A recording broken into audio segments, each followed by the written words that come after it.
Yellow diamonds in the light, and we're standing side by side. I have loved you for 1,000 years.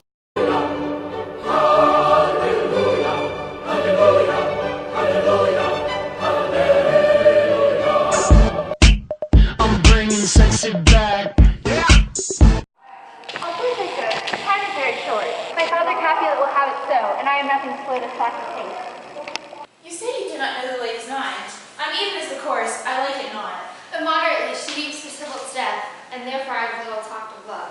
For Venus smiles not in the house of tears. Now, sir, her father counts it dangerous, that she do give her sorrow so much sway, and in his wisdom haste our marriage to stop the inundation of her tears, which too much minded by herself alone, may be put from her by society. Now, do you know the reason of this haste? I would I knew it not while I should slow. Look here, here comes a lady toward myself.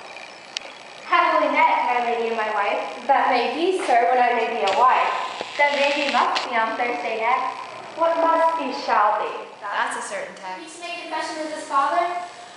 To answer that, I must confess to you. Do not deny to him that you love me. I will confess to you that I love him. So will ye, I am sure that you love me. If I do so, it will be more of price, being spoke behind your back than to your face. The tears have got small victory by that, for it is bad enough before their spite. Thou wrongs them more than tears without report. There's no slander, sir, which is the truth, and when I spank it to my face. That face is mine, and thou hast banded it. That may be so, for it is not mine own. Are you at leisure, holy father, now to you at evening's mass? My leisure serves me pence a daughter now. My lord, we must entreat the I time. feel that should disturb devotion. Juliet, on Thursday early will I rouse thee. Till then, adieu, and keep this holy kiss.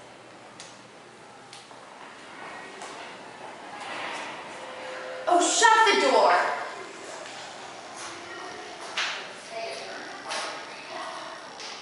And when thou hast done so, come weep with me, past hope, past care, past help! Yet I already know thy grief.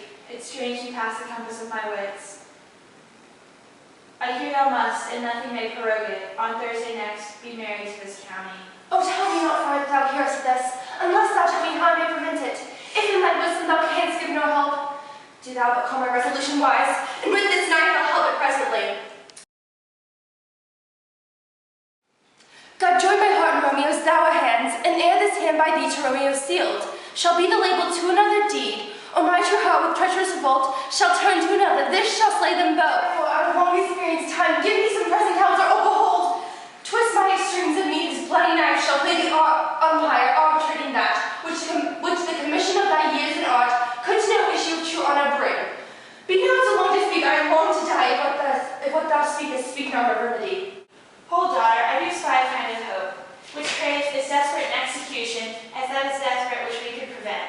If, rather than marry County Paris, thou hast the strength of will to slay thyself, it is likely that thou wilt undertake a thing like death to coax away this shame. Yet coax with death himself to escape from it, and if thou darest, I'll give thee Bid rein. me lead rather than marry Paris, from off the battlements of any tower, or walk in thievish ways, or bid me lurk where serpents are, chain me with roaring bears, or hide me nightly in a charnel house, or ere covered quite with dead man's rattling bones, with reeky shades and yellow chapless skulls, or to a new made grave, and hide me with a dead man in his shroud. Things that to hear them told and made me tremble, and I will do it without fear or doubt, to live an unstained wife to my sweet love. Hold then, go home, be married, give consent to marry Paris. Wednesday is tomorrow. Tomorrow night, let not the nurse lie with thee in thy chamber. Take thou this vial, being then in bed, and this distilling liquor, drink thou off. When presently through all thy veins shall run a cold and drowsy humor. No pulse shall keep this native progress, but surcease. No warmth, no breath shall testify thou liveth. The roses from thy cheeks and lips shall fade. Waning ashes, thy eyes' windows fall, like death when he shuts up the day of life. Each part deprived from a single government shall stiff and stark and cold appear like death. And in this borrowed likeness of shrunk death thou shalt continue for 42 hours, and then awake as from a pleasant sleep. Now when the bridegroom comes in the morning to rouse thee from thy bed, there art thou dead. As the manner of our country is, in thy best robes uncovered on the bier. Thou shalt be born to that same ancient vault where all the kindred of the Capulets lie. In the meantime, against thou shalt await. Shall Romeo by thy letters know thy drift? Thither shall he come, and he and I will watch thy waking in thy very night. Shall Romeo bear thee hence to Mantua, and this shall free thee from thy present shame. If no inconstant toy or womanish fear, bait thy valor in the acting. You can give me a turning knots of fear. Hold, get you gone. Be strong and prosperous in this resolve. I'll send a friar with speed to Mantua with letters to thy lord. Love, give me strength, and strength shall help afford. Farewell to your father. With my love.